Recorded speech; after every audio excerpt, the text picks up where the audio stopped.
Кризната состојба за нафта и нафтени деривати ќе остане во сила уште 3 месеци. Владата денеска одлучи рокот да се продолжи до 20 октомври. Целта на оваа одлука е владата да располага со соодветен правен механизам за брза и ефикасна реакција, со цел да се зачува стабилноста во снабдувањето, да се ублажат последиците од евентуални пазарни нарушувања и да се заштитат интересите и животниот стандард на граѓаните и стопанството.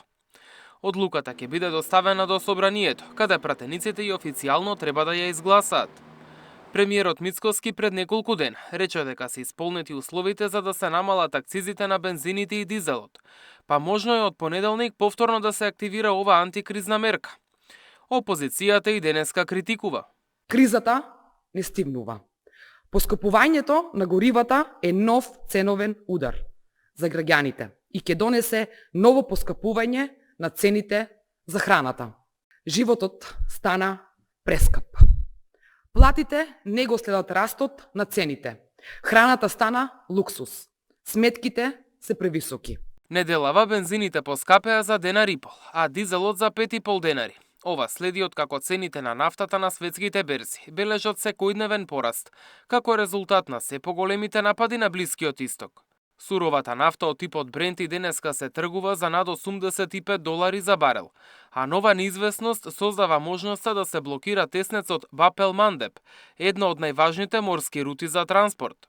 Според светските медиуми, Иран побарал јеменските хути да бидат подготвени за затворање на овој теснец, доколку САД нападнат ирански енергетски објекти. Хутите веќе распоредиле ракети и дронови во близина на областа за можни напади врз бродови.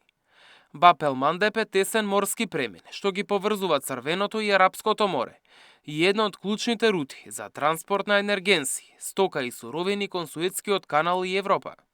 Everything can be affected because not only oil or natural gas is shipped through this strait.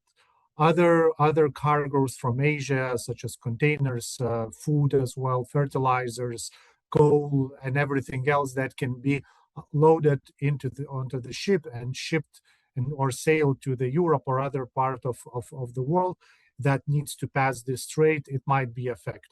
Затворањето на Баб ел-Мандеб, истовремено со Ормудскиот теснец, ќе значи дополнителен притисок врз глобалните синџири на снабдување.